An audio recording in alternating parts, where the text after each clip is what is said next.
नमस्कार दोस्तों, education study circle में आपका स्वागत है। जैसा कि हम लोग वैद्युत धारा में एनसीईआरटी क्वेश्चनों को सॉल्व करें। देखिए 16वां क्वेश्चन है, क्या कह रहा है, दो समान लंबाई के तारों, मतलब कि दो समान लंबाई क्या समान है कि मतलब लंबाई मतलब उनके जो लेंथ है समान है। जब क्वेश्चन को अच्छे समझिए तो बहुत ही आसान क्वेश्चन। देखिए एक एल्युमिनियम का, दूसरा किसका है, कॉपर का। फिर क्या करें, इसके प्रतिरोध भी समान, प्रतिरोध मतलब क्या है, आर समान है। फिर करें इनमें से कौन सा हल्का तथा अतः समझाइए कि ऊपर से जाने वाली बिजली के बिलों में एल्युमिनियम का तार क्यों पसंद किया। जैसे कि आप देखते हैं जो हमारे तार के खंबे होते हैं ना, उसमें आप देखेंगे एल्युमिनियम के तार ही खींचे जाते हैं। कभी आपने देखा पीतल का तार खींचा हुआ है, कॉपर का तार खींचे हुए नहीं देखा होगा ना, सिर्फ एल्युमिनियम का। क्यों खींचा जाता है, तो कुछ समझ में आ रहा क्यों खींचा जाता है। अब चलिए इसके बारे में चर्चा करें।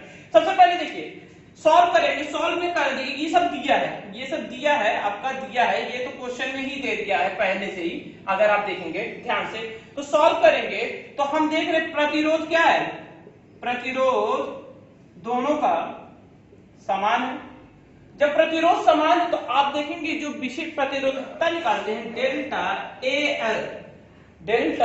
एल बराबर एल अपान ए एल बराबर रो ए एल। अगर आप ध्यान दीजिए जो हम लोग प्रतिरोधक सूत्र निकाले हैं, ए बराबर ए एल, ठीक है। अब यहां से एल एल कैंसिल हो जाएगा तो क्या आएगा, रो ए एल बराबर, और इसके नीचे आएगा रो सी यू बराबर हो जाएगा, और ए एल बराबर यहां पे सी यू रहेगा, ए सी। सिंपल सा ऐसे कर सकते हैं। अब देखिए द्रव्यमान, अगर हम बात कर रहे हैं कि इसमें कह रहा है कि क्यों हम लोग क्या करते हैं, क्यों पसंद किया जाए, तो इसके लिए आप पसंद क्यों करते हैं आपको समझ में आना चाहिए। अगर हम द्रव्यमान की बात करें, दोनों के द्रव्यमान, दोनों का द्रव्यमान के बारे में बात करें, द्रव्यमान बराबर होता क्या है, एम बराबर होता है आयतन गुणे घनत्व।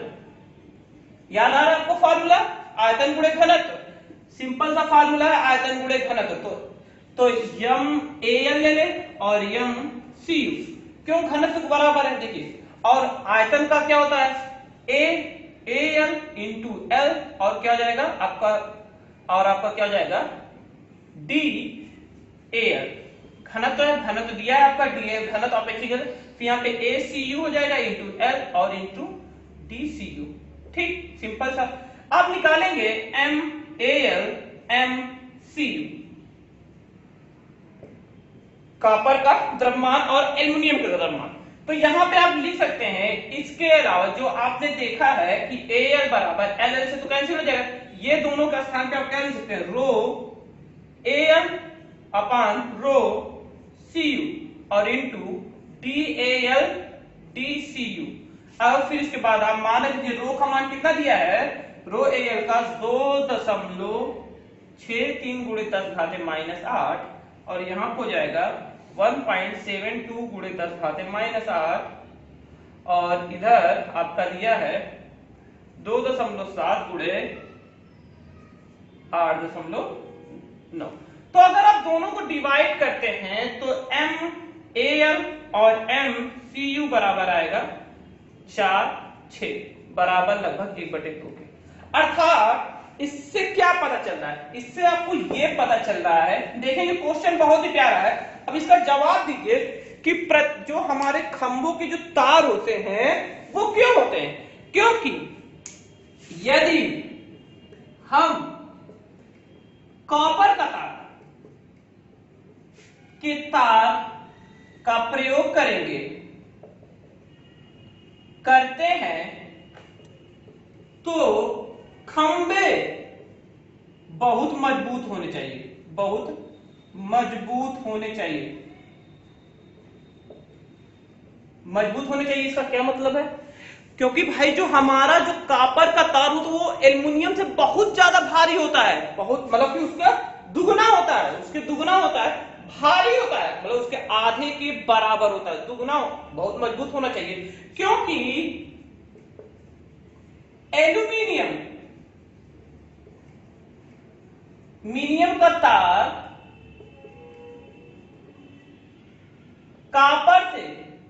कॉपर से क्या होता है, हल्का होता है।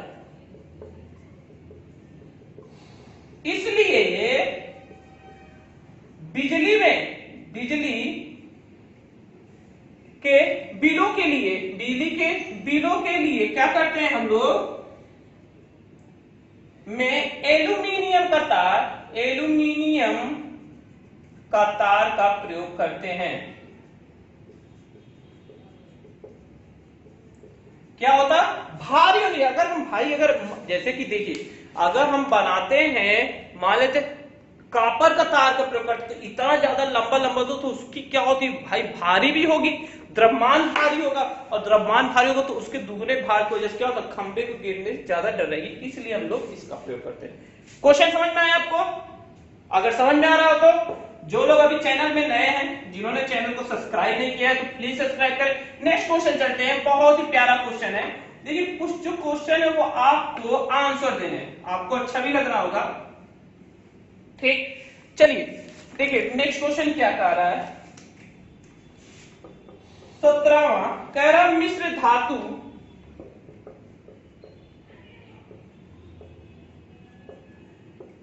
मैग्नीज बने प्रतिरोध पर लिए गए निम्नलिखित प्रेक्षणों से आप क्या समझते हैं? आप क्या निष्कर्ष निकाल सकते हैं? देखिए धारा दे दिया है, धारा A और वोल्टता दे दिया है V, धारा A वोल्टता, इसको थोड़ा ऐसे लिख दे रहे हैं। देखिए क्या दिया, 0.2, 0.4, 0.6, 0.8 और 1, 2, 3.94, 7.87, 11.8, 15.7, 19.7, 39.4, 3, 4, 5, 6, 7, 8, ठीक है।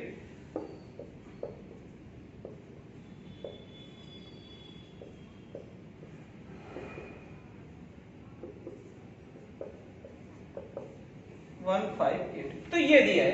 देखिए मैग्नीन का जो तार होता है, मैग्नीन के तार के लिए, मैग्नीन के जैसे ने बने, मैग्नीन के बने प्रतिरोध में V/I के लिए, V/I के लिए जो सबसे परफेक्ट होता है 19.7 होता है, क्योंकि इसका प्रतिरोधक न्यूनतम होता है। क्या होता है? न्यूनतम बना रहता है, ठीक है। तो यही क्या होगा, जो सभी पे जो एक तरीके से कहें कि निम्नलिखित पे सबसे अच्छा प्रेक्षण किसका होगा, तो आपका V/I 19.7 का सबसे अच्छा होगा, क्योंकि इसकी प्रतिरोधकता जो न्यूनतम बना रहता है। तो बहुत ही प्यारा क्वेश्चन है, बहुत ही सिंपल तरीके से आप सॉल्व कर सकते हैं और इसमें कुछ नहीं बताना है। नेक्स्ट क्वेश्चन का भी आंसर ऐसे ही देना है। देखिए क्या क्या करना है, आप इसको पढ़िए और दीजिए। देखिए क्या आपको समझ में आ रहा है। 18वां क्वेश्चन,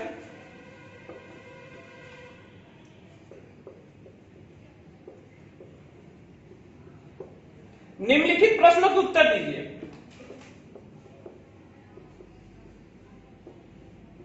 उत्तर दीजिए, ठीक है।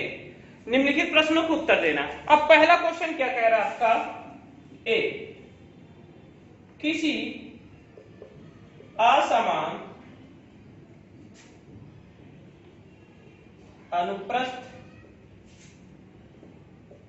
काट वाले धात्विक चालक से एक समान धारा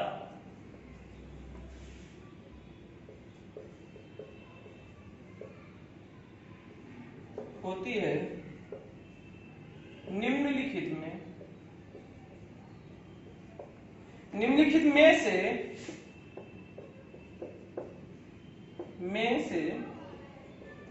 चालक में कौन सी अचर रहती है। देखिए आपका कॉमन सेंस कितना है, पहला दिया है धारा, धारा घनत्व, विद्युत क्षेत्र, अपवाह चाल। ठीक है, बताइए ये है, आपको सॉल्व करना है। अब क्वेश्चन देखिए, क्वेश्चन को बताइए पढ़ने के बाद आपको क्या समझ में आ रहा है। देखिए सिंपल सा कह रहा क्वेश्चन, निम्नलिखित में से प्रश्न को उत्तर दीजिए। तो आप उत्तर क्या देंगे, उत्तर आप दीजिए, उत्तर पढ़े। किसी असमान अनुप्रस्थ काट वाले धात्विक चाल एक समान धारा भरेंगे और निम्नलिखित में से कौन सा चाल, कौन सी अचर रहती है, मतलब चालक में कौन सी अचर रहती है। जैसा कि दिया है, जैसा कि हम जानते हैं, क्या जानते हैं कि भाई एक समान तार है, एक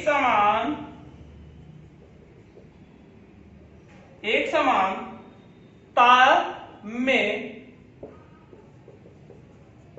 धारा, धारा क्या है आपका, धारा जो क्या है, धारा समान है, धारा क्या रहेगा, धारा अचर है, अचर रहेगा। और जो प्रतिरोध है, वैद्युत क्षेत्र प्रतिरोध, और क्या करें अगर अनुप्रस्थ काट और सभी अनुप्रस्थ काट के क्षेत्रफल के क्या होते हैं, व्युत्क्रमानुपाती होते हैं, व्युत्क्रमानुपाती होते हैं। तो ठीक है, आप इसमें देख रहे हैं, आप समझ सके कि धारा एक समान धारा है, तो यही से आप लिख सकते हैं कि एक समान धारा, तो उसका धारा क्या हो जाएगा, समान मतलब क्या, जो मान एक समान है तो वही तो कहते हैं अचर राशि। अचर राशि किसे कहते हैं, ठीक है, अचर जिसका मान बदले ना, तो एक समान धारा, धारा का मान बदलेगा नहीं, और सब क्या रहेंगे, और व्युत्क्रमानुपाती है। ठीक है, बहुत ही सिंपल आंसर है, बी वाला देख लीजिए। आप तो ऐसे ही पढ़ के दे सकते हैं, क्योंकि आपके क्वेश्चन में खुद ही बता दिया है, आपको ज्यादा सोचने की जरूरत नहीं है। क्वेश्चन में आंसर दिया है तो आप क्या कर सकते हैं, बी वाला क्वेश्चन लिखिए, क्या दिया है, क्या सभी परिपथ में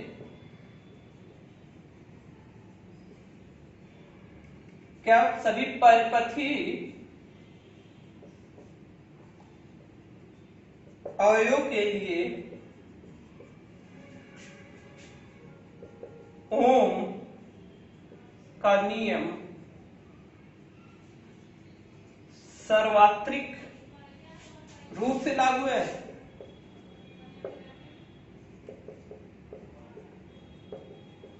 होता है, यदि नहीं तो उन अवयव के उदाहरण दीजिए जो ओम के नियम का पालन नहीं करते हैं।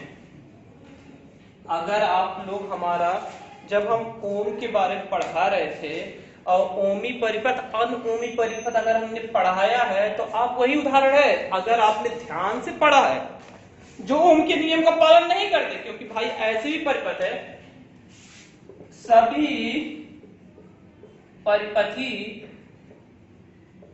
अवयव के लिए ओम का नियम सार्वत्रिक रूप से लागू नहीं होता है।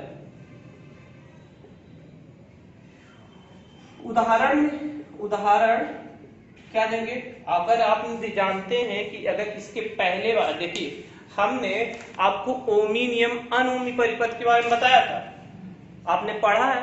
अगर जो लोग पढ़े वो तो आसानी से आंसर दे सकते, तो कमेंट करके बताइए कि आपने पढ़ा था ओमी और अनओमी परिपथ। तो उसी में हमने बताया था कि कौन कौन से परिपथ में लागू है।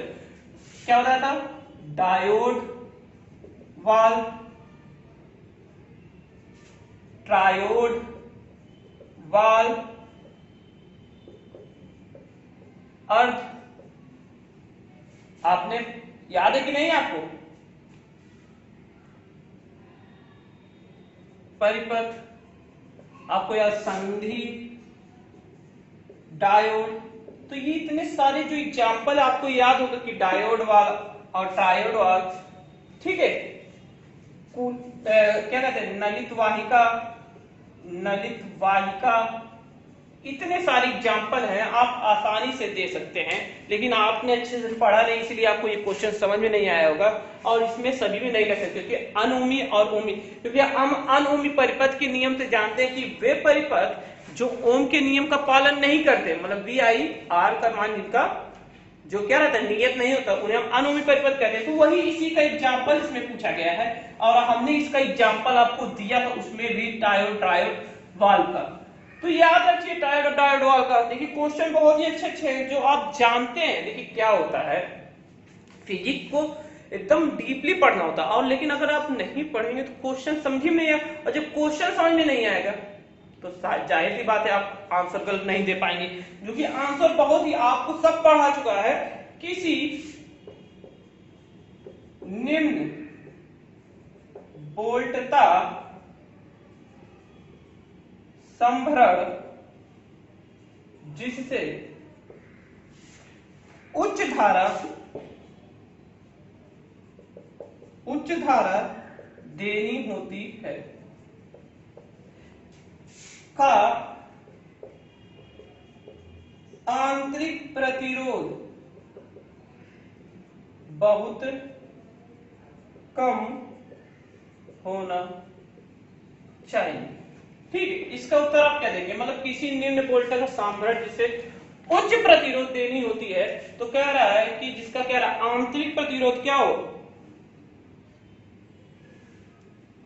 आंतरिक प्रतिरोध कम होना चाहिए। अब ये बताइए कि जैसा कि हम लोग जानते हैं कि क्या होता है, निम्न से वोल्टता उच्च धारा देनी होती है, मतलब कि निम्न से वोल्टता को उच्च धारा देनी होती है। यदि किसी, जैसे कि जानते हैं, हम जानते हैं, क्या जानते हैं कि यदि किसी वोल्टता को सांभरण मतलब क्या होता है, वोल्टता मतलब वोल्टता वही कह रहे हैं, सांभरण उच्च धारा देते हैं तो उसका आंतरिक प्रतिरोध क्या होता है,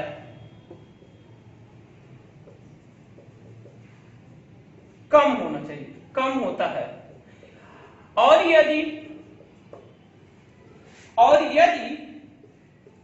क्या हो, वोल्टता, यदि आंतरिक प्रतिरोध क्या हो, आंतरिक प्रतिरोध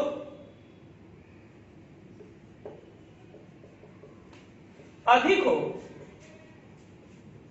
तो जो ऊर्जा होती है, मतलब ऊष्मा का अधिक क्या होता है, अधिक व्यय होता है सेलों में। क्योंकि अगर आंतरिक प्रतिरोध अधिक होगा तो सेलों में क्या होगा, व्यय होगा। तो इसीलिए उच्च धारा के लिए आंतरिक प्रतिरोध कम होना चाहिए, क्योंकि अगर हम सेल में अगर आंतरिक प्रतिरोध, सेलों में आंतरिक प्रतिरोध पाया जाता है, अगर सेल का आंतरिक प्रतिरोध अधिक होगा भाई धारा कम बहेगा सेलों का, और वोल्टता भी क्या रहेगा, जब धारा कम होगा धारा क्या होगा, धारा सेलों में, तो सेलों में धारा का प्रवाह कम होगा। अब इसको और भी लिख सकते हैं, ठीक है। तो भाई आप जानते हैं सेल में ही आंतरिक प्रतिरोध पाया जाता है, अगर आंतरिक प्रतिरोध अधिक है तो क्या होगा, वोल्टता भी कम लगेगा और धारा भी कम प्राप्त होगा। और लेकिन आंतरिक प्रतिरोध कम है तो वोल्टता अधिक रहेगा, धारा अधिक प्राप्त होगा। ठीक, सिंपल है क्वेश्चन, समझ में आ गई होगी बात आपको। आंतरिक प्रतिरोध के बारे में हमने बताया था आपको। लास्ट क्वेश्चन क्या है, बी, जैसे देखिए लास्ट क्वेश्चन डी वाला क्या कह रहा है, इसी का डी कह रहा है किसी उच्च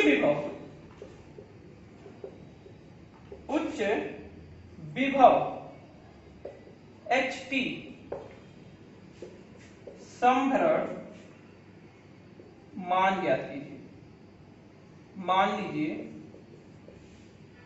6 किलोवाट का आंतरिक प्रतिरोध